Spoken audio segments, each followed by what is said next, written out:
2018.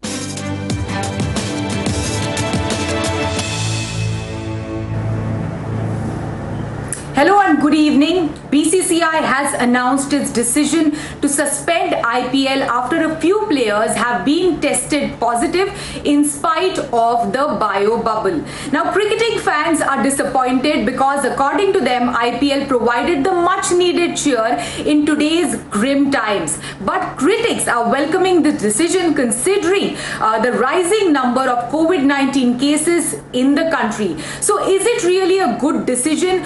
What is at stake and what is the way forward? Today we are discussing this as we have on our show Ashish Bhasin, CEO Asia Pacific and Chairman Dentsu Aegis Network, Paritosh Joshi, who is the independent media advisor, Anant Rangaswamy, who is a media commentator, and senior sports journalist Ayaz Memon. All of you, welcome to the show. Hi, Shivani. Good to be here. Ayaz, let me begin with you by asking you, as somebody who has been following sports and IPL and cricket, how do you look at this decision and how will it impact IPL? How will it impact cricket in the coming days? Well, I mean, look, I don't think that the BCCI had any choice. I mean, the raging debate over the last 3 weeks since the IPL began was whether it was morally or ethically right to have the IPL when there's so much tragedy and devastation around us. So that was the nature of the debate. It was divided down the middle. But the game changer had to be the virus itself, including into the biosecure bubble. And we had evidence of this in the Pakistan Super League 8-10 weeks back, where the tournament was moving along merrily. And then one team, several players tested positive. And, people just took off, all the other players who were there. They just kind of went off to their different countries. And I think that's something that maybe the BCCI should have been more cognizant of, because, biosecure bubble and the protocol is very stiff, this, that, and the other. But the way it is managed in the subcontinent, in India, Pakistan, all these countries, there's always a little bit of a question mark whether it is foolproof. So now it's emerging that there was a discussion within the BCCI that maybe the tournament should have taken place in the UAE, like the 2020 season. The protocol there was harsher because of the country's laws and how they are implemented. This is all hindsight. But as I mentioned earlier, there was no way this tournament could continue when in 24 hours, six people have tested positive, and we haven't heard the last of it.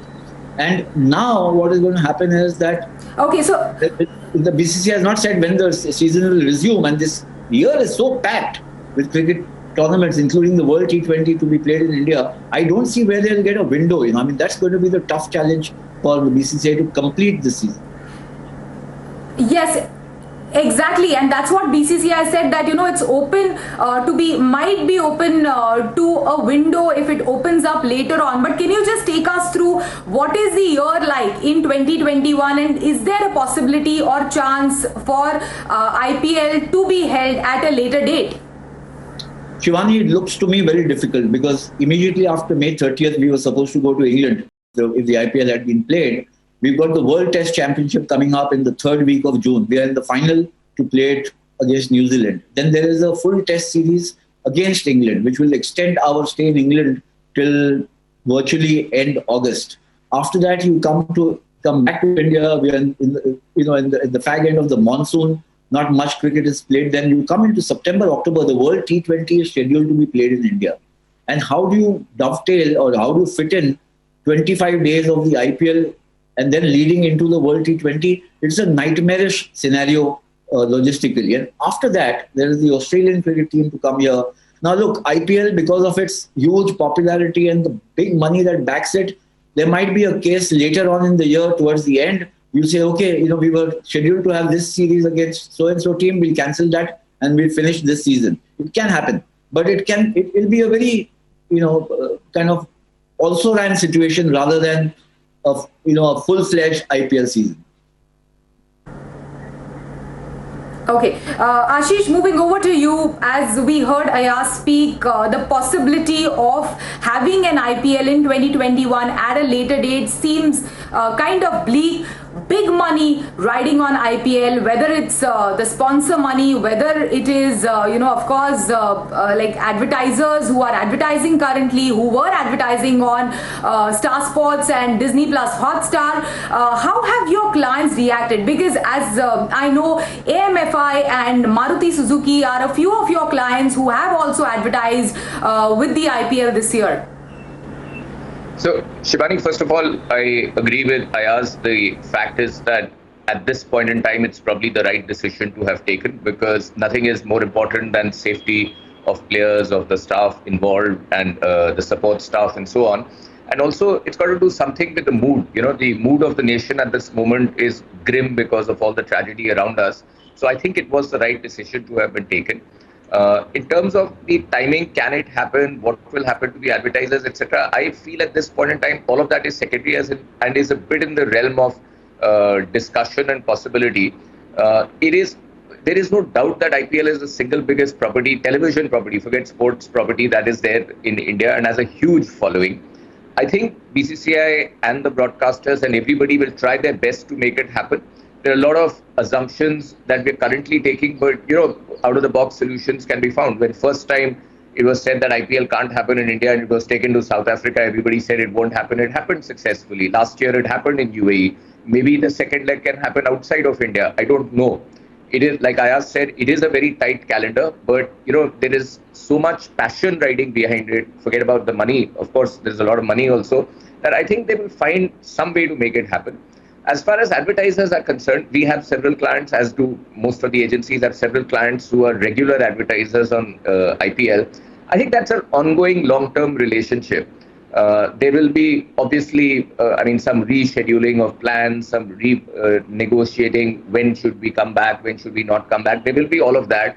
But I don't think this is the time for commercial discussions at the moment. The first focus has to be, let's get the safety done. I'm sure there are hundreds of people who have to be transported back to their countries and so on. So I think first focus has to be on that.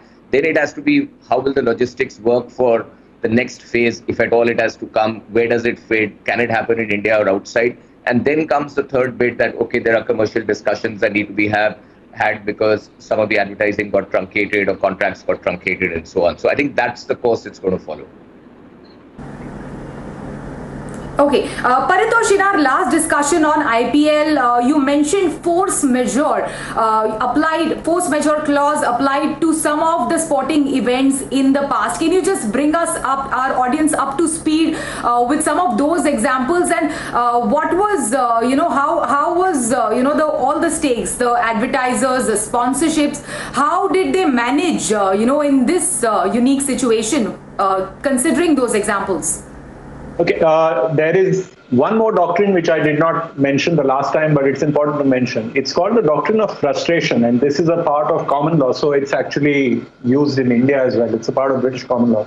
The idea of the doctrine of frustration is that if there is something which happens which, for example, renders the event venue unusable, or if it renders the technology used in the event unusable, then the ability to mount that event is frustrated, and therefore the doctrine of frustration also comes in. So you have, in this particular instance, both force majeure and the doctrine of frustration working side by side. And I'll give you a few examples. In 2003, the All England Lawn Tennis Association Club, which is Wimbledon, got into some trouble because of Ebola, and from then they started buying pandemic insurance. So now it has become pretty customary, and in general these events are very well insured, but they are also additionally buying pandemic insurance, and it is safe to assume that BCCI and the IPL will be well covered. So the force majeure applies because there is now already enough precedent, thanks to COVID-19, all around the world, of force majeure being permitted. The first one which happened was on the 7th of April last year, when the FIFA expressly recognized that the disruption to football caused by COVID-19 was a case of force majeure, and they said as much. There is a statement on the 7th of April 2020 of FIFA saying that COVID is a force majeure event, and that will get used.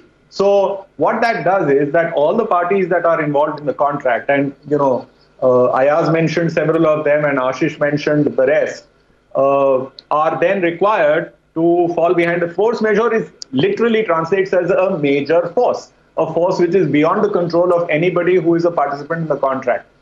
Now, the IOC, the International Olympic Committee, had the option of invoking force majeure to the point of actually cancelling the Olympics last year. And the president of IOC, Thomas Bach, said in an interview with L'Equipe, the French magazine, he said that we are there to organize the games, not to cancel them. And they used the force majeure not to cancel the Tokyo Olympics, but shift them to July of this year. Now, you have to understand that the force majeure has not evaporated. Even at this moment, there is a very, very strong point of view in Japan, and you're seeing those protests that say that you should not hold the event in Japan in July. So it may still happen. It may still happen that the force majeure will get used in the case of the IOC to actually cancel the Tokyo Olympics altogether. It's not a possibility that has been ruled out. And you must understand that the scale of monies involved on the International Olympic Committee's organizing of an Olympic Games runs into multiple billions of dollars across more than 150 jurisdictions around the world. So the thing is that force majeure in the specific context of COVID-19 has in fact been recognized internationally as a force majeure. So I don't believe that BCCI or IPL will have any serious problem. Even if this should go to the International Court of Arbitration, which it is likely to do in some cases, they will not have a serious problem establishing the argument that this is a real force majeure and has been recognized as such by multiple sports bodies. Paritosh, but what about the likes of Vivo, which is spending close to 450 crores for every season of IPL, or many brands like Dream 11 or Oppo, or big advertisers around Star Sports and Disney Plus Hotstar. I'm not just talking about the event sponsors, the team sponsors, etc. What will happen to them? So, I'm going back to something that Ashish said and in fact, I think Ayaz also said, the reality that all of them have to recognize and must have recognized that it is also about the tonality of what is being communicated by shall we say, the body language of BCCI. You and I talked about it. I mean, we talked about it on your panel last Saturday. But there is a very real issue here that sports bodies and all the appurtenances that they have, all the teams and all the players and all the support staff are also parts of a community. They are a part of this society, right? And the phrase that you used last week on your show was tone deafness, right? And there was a clear tone deafness which was becoming apparent. I mean, each day the scale of the pandemic and the crisis it's creating is becoming bigger and bigger. And as somebody mentioned in the last episode, you can't have a situation where there are ambulances and doctors exclusively set aside and police forces exclusively set aside for the protection of these venues with nobody inside them except players and the support staff, while people are running around. Embassies and high commissions are running around for oxygen. So, I think that it has to be taken in the aggregate. And like Ashish said, that the financial issue in a situation like this, in a sense, pales into serious insignificance when, compared to the very, very real crisis that we are going through. Okay. Anand, moving over to you, 16,347 crore rupees was spent to acquire rights for IPL till 2022, which is just next year. How will this impact Star? Paritosh spoke about BCCI being insured. We spoke about various IPL being insured. Well, Star also would have been insured. So the short answer is, I think there might be a loss of profit. I don't think there'll be a loss. There will be insurance. So that's the short answer. Every broadcaster, when they buy rights to any event, whether it's a music show, whether it's a live concert, whether it's a sports event, the expectation is that you will bid X for the show or the content, and you will make 1.2x, 1.5x, 2x, whatever it is. So there's an expectation that Star would have had in their books, in their projections. But I have little doubt that they'll be insured.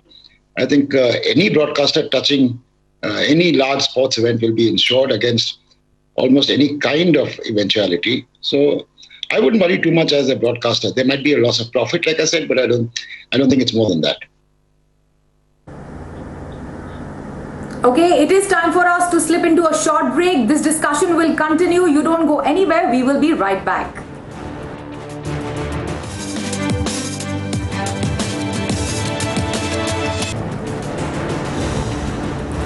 BCCI has decided to suspend IPL for now.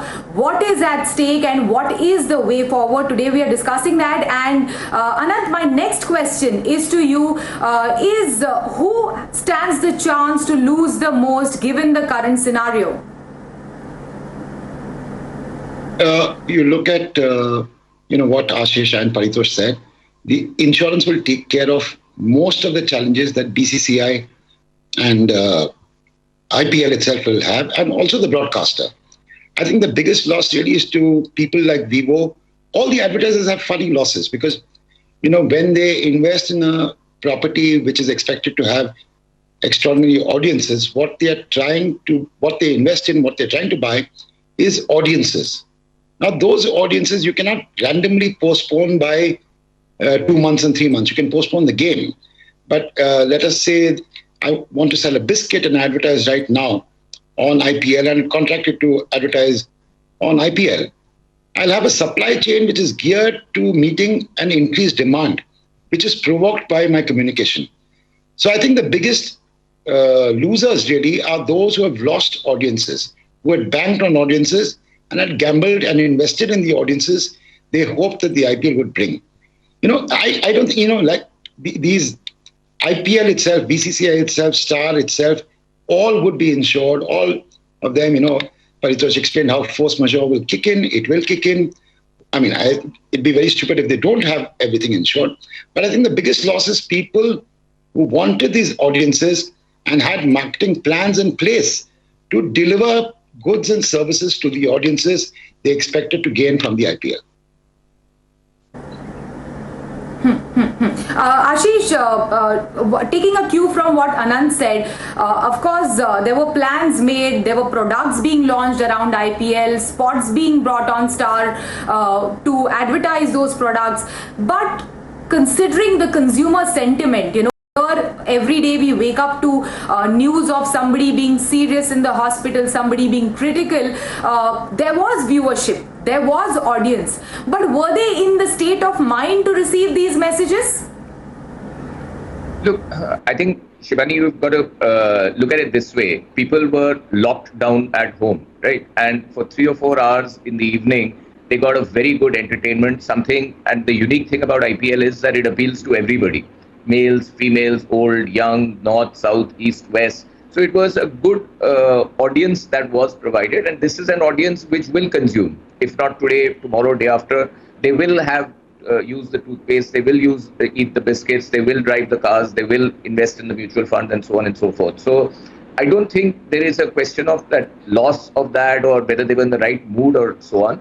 There was a very practical issue which was coming up. Many of the large important markets were actually going into lockdown. Maharashtra state, for example, which is a very important state for several brands, was in a virtual state of lockdown, right? So your dealerships aren't open, your shops aren't open, etc.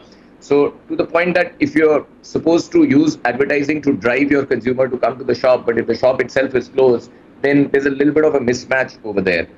Given everything, the first thing that you have to remember in today's marketing is that marketing has got to become real time. It's got to become agile.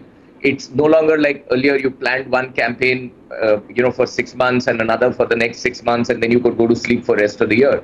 You have to, most companies would have agility, will figure out how to replan their business around this. They will figure out, how to reconceive their monies, reconceive their distribution. To some, it might actually be a relief, because if your shops are closed and you're continuing to advertise, is it having the best impact in that sense? From a consumer point of view, I think it was getting good audience, and I think the engagement level of the audience was high. Yes, the mood wasn't the best of the moods, but at least in some ways it was helping, keeping people engaged for 3 or 4 hours. But from a marketing point of view, I think today marketing has to be a lot more agile and has to be ready to counter these kind of scenarios. I was just coming to that point. Since the past 1 year, how we have been hearing agility is key in the marketing today. So was it possible for these guys to make contracts and make this entire process of advertising around IPL a little bit more flexible as compared to what they have done in the earlier years? I think so. I think most people, after the experience of last year, would have an element of flexibility planned into their inputted into their planning thing. There's one thing I just want to add to what Paritosh was saying, and I think Anant also referred to earlier. We are talking about force majeure and it going to world courts and this and that. You've got to remember that, particularly from an advertising point of view, it's a ecosystem that operates with a lot of understanding. It's the same channels that the agencies will be dealing with. It's the same clients that the channels will be dealing with. And these are long-term relationships that go on for years, and in most cases go on beyond IPL. It's not as if the client only advertises in IPL and doesn't advertise in the other bit. So I think those sort of things, those commercial discussions, debates, disputes will all will not be as serious as getting into, I hope, getting into major legal areas, etc., etc. Those, I think, from an advertising perspective, through mutual understanding, through industry body intervention if required, etc., will get resolved. And yes, I mean, people should be factoring in a huge element of flexibility in today's time, and agility is key. And I'm pretty sure that most of the major advertisers will already have a plan A, a plan B, and a plan C in play in that sense. Ayaz, my question to you is, considering so much is at stake right now, do you think IPL could have been planned better rather than moving these entire bio bubbles from one city to another? Could it have just been at one particular venue in one particular city? Was it possible to plan it better early on? Is it a lesson for the next season, or the remaining part of IPL 2021? Well, certainly in hindsight, when you look back, I think travel has become a big issue. It could be a contributing factor in what's happened in the IPL, because teams have moved from Chennai to Delhi or Ahmedabad, and also from Mumbai, Delhi and Ahmedabad, and who do you meet on a flight? Even if it's a chartered flight, there's a pilot, there's airline staff. You have no idea who you might contact it. Varun Chakravarti, the KKR bowler who got contaminated, actually had gone to a hospital within the biosecure protocol for some stomach ailment, and he came back, and now it's assumed that perhaps he got it from there. But then how do you explain the others? Now what has happened is, at both venues you've got cases, so it's not been localized only in Delhi or only in Ahmedabad. I think what helped in the case of UAE in the last season was there were 3 venues: Sharjah, Abu Dhabi and Dubai. And, travel time was 2 hours from one emirate to the other. They were locked very harshly but securely in their biosecure bubble. And therefore there was the opportunity of penetration or inclusion into that biosecure bubble was very, very meager. So I think maybe they should have still opted for UAE and had a full season. As I mentioned earlier, there was talk within the BCCI. This proposal was mooted, but it was shot down. Because look, at the end of the day, it's also massively popular sport. This was election season. Let's give cricket to our guys. Let's have it at home. Obviously, the desire to play at home is strong because it is part of your domestic calendar. But in these extenuating circumstances, maybe that was a better way to do it. Okay, finally moving over to Paritosh, IPL has been suspended. BCCI, is extremely cash rich. Can it really, probably in its all power, help the country in the crisis given the current scenario? And in what way can it do so? There are actually 2 major ways in which it can do it. The first one, of course, is financial. People say that outside of the NFL in the US, there is no other body in sports which is as wealthy as the BCCI. So they actually have the resources. And remember, their resources are not localized in one place. The BCCI is an apex body of state bodies that are spread right across the country, and therefore has, as it were, its tentacles going all the way down to every part of the country where cricket is played. They have assets on the ground. Think of this. What if the BCCI said that we have some excellent stadia and we can actually turn them into field hospitals? If you remember last week, Dr. Anthony Fauci, in an interview with an Indian newspaper, actually asked for that to be done. That you need basic setups, which are large scale, something like the facility that Bombay has at BKC. The BCCI has stadia where it can actually mount this kind of an exercise in relatively quick time because they already have the infrastructure in place. So this is the physical support, using their resources in terms of ground, in terms of money. But there is also a moral leadership that the BCCI can show, right? Remember that the BCCI has some of the most powerful political figures in the country in it, right? If those people say, along with sports people who are like the ultimate idols for the country, they have fan followings running into millions, they have millions of followers on social media. If they all step up and say, listen, the need of the hour is for us to observe the three simple principles that start masking up, start maintaining social distance, start washing your hands, and do it all the time. Keep yourself indoors. Don't go out. You don't need to go out right now. If they did that, they actually get a sheen of a real ethical contribution, a moral contribution, and an economic contribution, which is sorely needed. It's happened elsewhere. It's happened in other sports. Racism is an issue on which the European clubs in football and indeed Football Association keep working. NFL has been working on Black Lives Matter and race relations issues. So it's not unusual, it's not uncommon, and it's about time that the BCCI recognized that and stepped up to the plate. That's a good thought, Paritosh. Thank you so much, Anand. Thank you, Ashish. Thank you, Ayaz, for joining us today. Thank you. Thank you. Thanks, and keep watching CNBC TV 18. Goodbye.